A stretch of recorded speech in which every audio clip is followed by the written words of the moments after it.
You're watching PowerNation.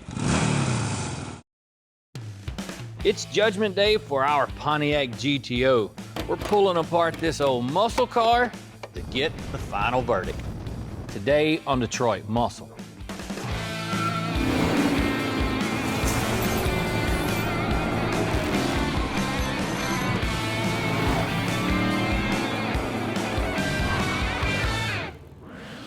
Hey guys, welcome to Detroit Muscle. Today we're kicking off one of our brand new projects. That would be this thing behind me. I know it may not look like much right now, but it could be a bucket list car for a few of you out there. It's a 1969 Pontiac GTO. And yes, it is a real deal GTO. We're not planning to restore this thing as far as the chalk mark kind of thing because we're missing the power plant. This thing is long gone. So that means it's getting late model power. Now we've got some pretty substantial plans for this thing to go along with it. It's gonna get trick suspension, cool transmission, fancy paint, just to name a few of them. Now for today, I wanna get the chassis out from under this thing and it all taken apart so that we can take it to the sandblaster and get a coat of color put on it. That way we've got a solid foundation for all of our upgrades. I guess that's enough jawing for now, and it's time for me to get to pulling some wrenches.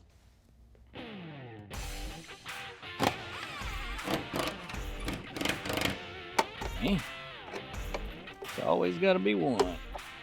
I've been told before that we make things look way easier than they really are. But in this case, the GTO doesn't fight us much at all. With this old Pontiac being pretty cherry, it sure does help things out.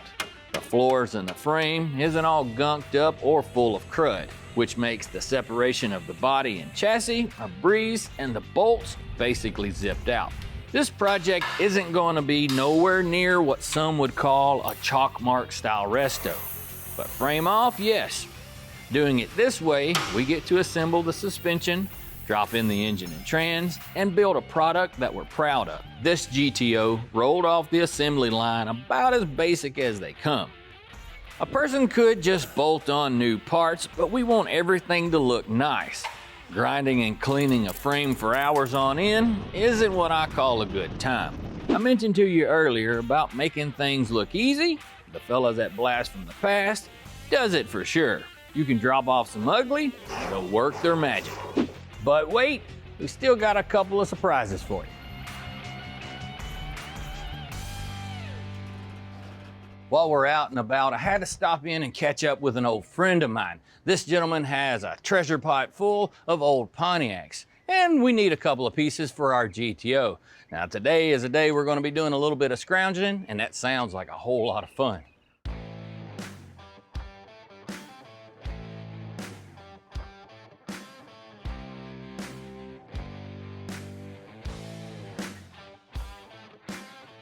To see this many old school muscle cars that all have the same badge on the front is pretty rare as a sight.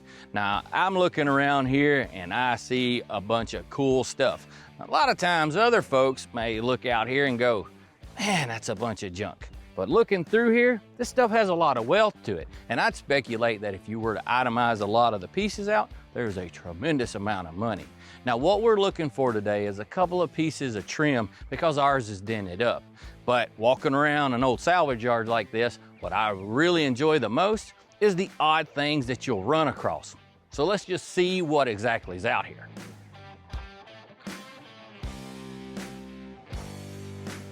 You know, looking in the trunk of a person's car will tell you a lot about them. Or in this case, who owned this thing. Well, apparently they like to stay hydrated. It's even got a cooler here. They were into some tunes, and that verifies it. That's a drumstick, an old beer can, a beer hat. I bet I know what happened to this car.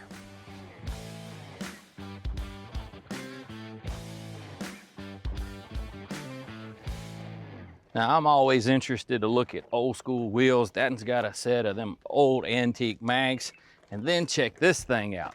This is one of the ones that is Pontiac, like a honeycomb. Oftentimes people look at them and think it's a cast wheel. But actually, this is rubber. You can tell because it flecks, and you can see where it's kind of dry rotted. Looks kind of neat. Now I know the story on this old car. If you were to walk up on it, well, it would blow your mind to see it sitting in a salvage yard like this. At first glance, you think it is the ever so elusive GTO Judge. But in walking around it, well, it can give you the illusion that it really is. But actually, if you run the numbers on it, it did not come that way from the factory. This is one of those cars that someone has cloned.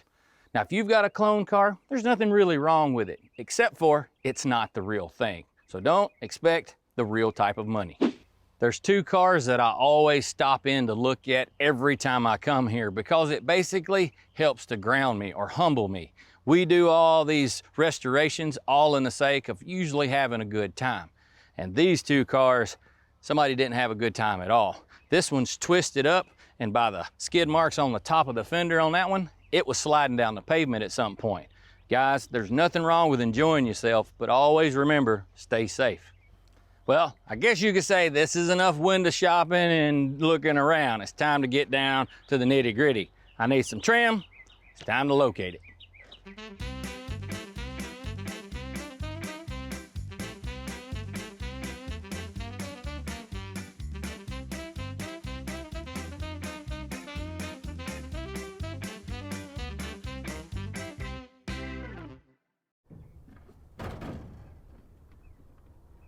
Well, I wound up finding one good piece already off. If you go to a salvage yard and the part isn't on the car, that doesn't mean it's close by. I found this one in the trunk, so we don't have to remove it. Up here, this is the piece that we're really needing. Now, like I mentioned to you guys earlier, how a lot of times people look at this stuff and go, ah, it's just a piece of junk, which it's a rough old car for sure. But this trim right here is exactly why Mr. Bill saves stuff like this.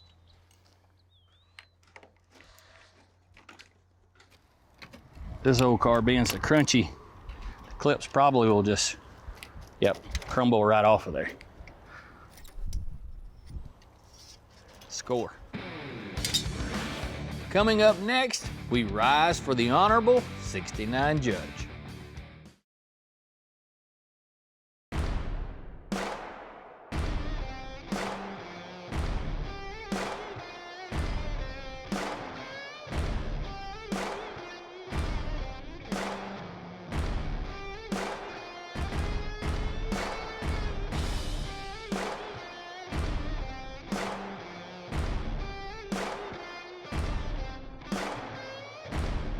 Walking through here, I'm kind of overwhelmed with inspiration.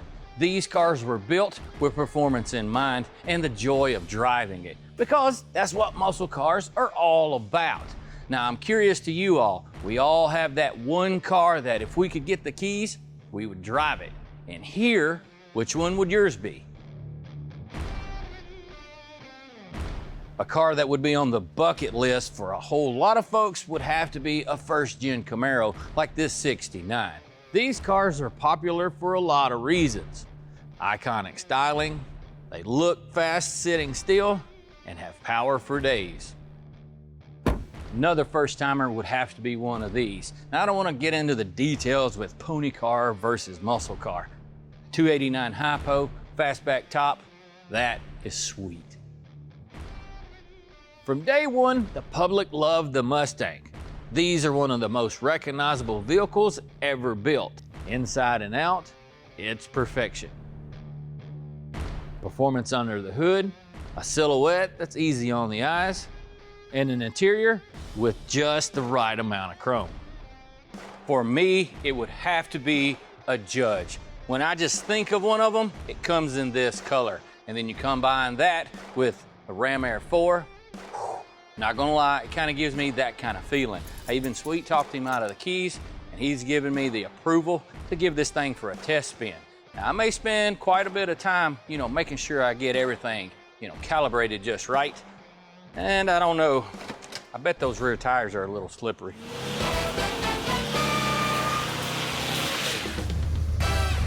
This is kind of what I would call a man's muscle car. It is. Manual steering, manual brakes. You kind of got to wrestle this thing. Could be why they call it muscle car. You gotta put a little muscle behind it. Now these cars are definitely something special. And it's funny how a lot of times folks won't drive them in bad weather or looks like it's gonna rain, something like that. But back in the day, what was cool is some dude drove this every day of the week. It was a means of transportation. However, it was awesome transportation. Cars with personality give you some confidence that a lot of times other ones don't. Now we're not doing nothing crazy right now. We're just cruising some back road, about 45 miles an hour. Enjoying life. With our Pontiac, we know it's not a Judge. With the name Judge, I've been told it has to do with a popular television show from back in the day. But when I read the Judge, it has nothing to do with that. It makes me think of the guy you went in front of if you're out raising Cain in one of these. Our car isn't that. I'm not really into cloning things, but it got me thinking of a project name. The personality of ours is a bit more of the, like pushing the limits, if you will. Kind of like a henchman. Up next, we take a look at AMC's bold leap to be competitive in the muscle car market. In 1968, AMC fought its way into the muscle car market with a two-fisted approach. The mighty little AMX and its big brother, the Javelin. Both were a hit, but by 1970, the era of performance was coming to an end, and the AMC would have to let one go. Sales of the two-seater AMX dwindled down to just 4,000, so sadly, it got the axe. The name lived on as AMC's top performance options, joining forces with its big bro to become the Javelin AMX. For 71, the Javelin was all new inside and out. Gone were the tighter, squared-off features of the original. It was now longer, lower, and wider with a flowing Coke bottle shape. AMC went with a more European flair, adding twin canopy roof up top and sculpted fender flares front and rear. Thanks to these humps, this generation's of Javelins would end up with a nickname, Humpsters. The AMX option carried over many of the race features of Mark Donahue's Trans Am Javelin. A stainless steel grille was flush mounted in front of the standard inset grille for better airflow. Plus, there was a Donahue designed rear spoiler. All Javelins got a newly styled interior in 71, with an unusual wraparound cockpit style dash. Instead of wood grain finish though, the AMX got an engine turned look. A 360 V8 was standard with the AMX, or you could upsize to the brand new 401. It was basically just a stroke version of the 390, but with lower compression. It still bumped up the horsepower to 330, 3,200-pound car, managed to make it to the mid-14s on the quarter mile at a top speed of 98.8 miles per hour. A blacked out tail panel and T-stripe tells you this Javelin was outfitted with the Go package, AMC's goodie bag of performance features. A front air spoiler was included, along with functional rear-facing cowl induction hood. That fed air right into the ram induction system that sat atop the air cleaner. A heavy-duty cooling system was also included.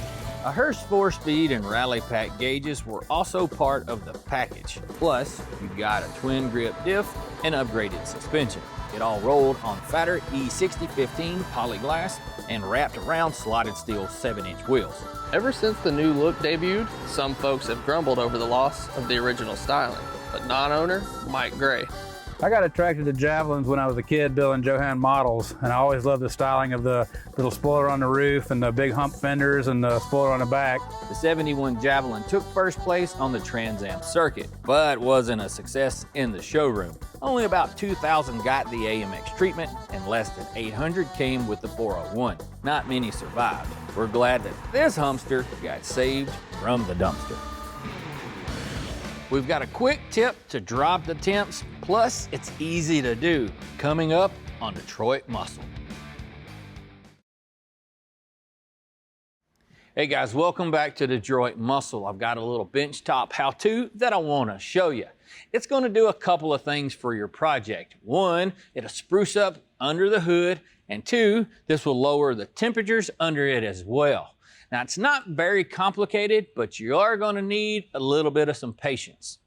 What I'm talking about is wrapping your exhaust. We've got an older set of headers that we pulled from one of our projects, and there's nothing really wrong with them. They're just showing their age.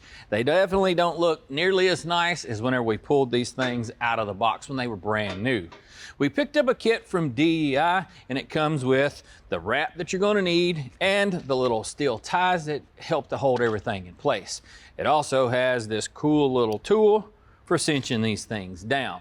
You're going to need a few other pieces to kind of go through this process. One is you're going to need a set of little side cutters. That's going to help to trim off the excess of these ties. And then you're going to need some serious scissors. Now these aren't those safety ones that you used back in kindergarten. Now I also like to use a few of these plastic zip ties whenever you get started. They work real handy to hold everything in place, and then you can come back and install those serious ones. DEI also offers some Hi-Temp coatings that can do a couple of things to assist you in this process. One, you spread on these, well, it's definitely going to make them look a lot better. And then two, it will actually add a little bit of grip whenever we go to wrap them up. So if you've got ceramic coated or polished headers, you may want to check into that coating. The first thing that we're going to have to do is basically clean these. And I've got a little wire brush here, so I'm going to do a little bit of hand jiving, get them spruced up, then we'll clean them, and then we can begin.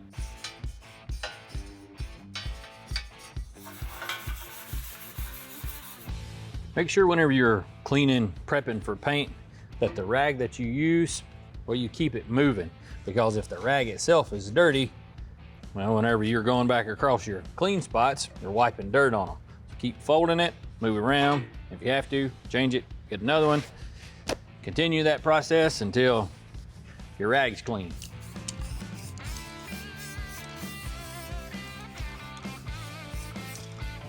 You guys may have noticed while I was painting, I was concentrating most of the spraying up here at the flange and the collector. That's because those are the two areas that's going to be left out in the open or exposed, not covered up by this stuff.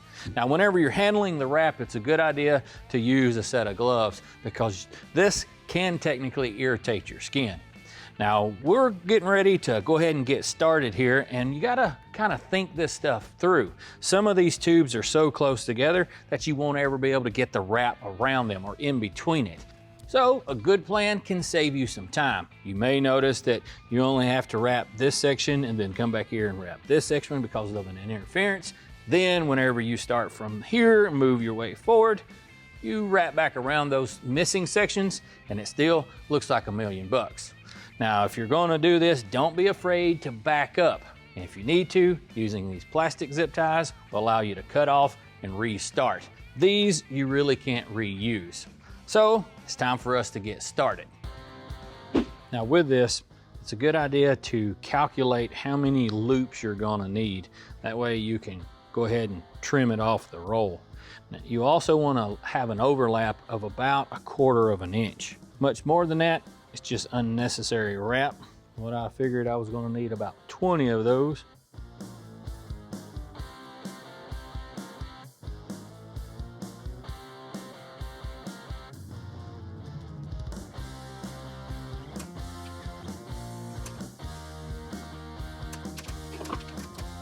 Looks like I was a little bit over on my calculations, but I have to tell you, it's a whole lot easier to cut off that excess than it is trying to stretch this stuff if it was too short. One down.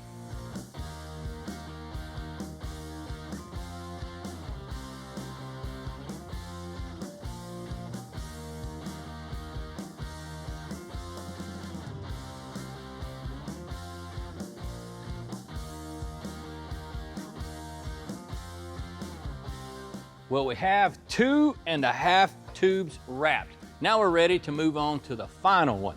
What we're gonna do is start here at the collector, move forward, wrap it around 2 of these tubes, and then as we get through this section, get down to just 1, and then finish it all right up here. Should look nice when we're all said and done.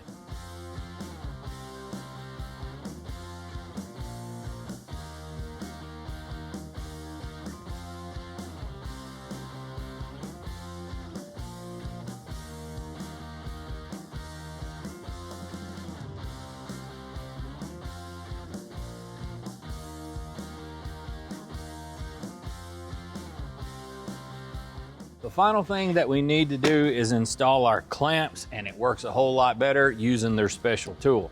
Now these are basically like a zip tie, except for these don't melt. Now once I get this clamp on here, I prefer to spin it so that the little metal tab is on the bottom, basically for aesthetics.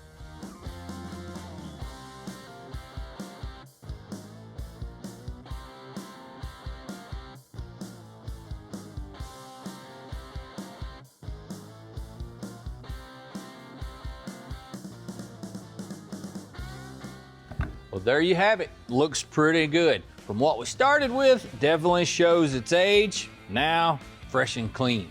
Now, I'm gonna warn you guys, this does take quite a bit of time and some patience, but it's worth it. Even looking at this thing, it has that racy feel to it, to say the least.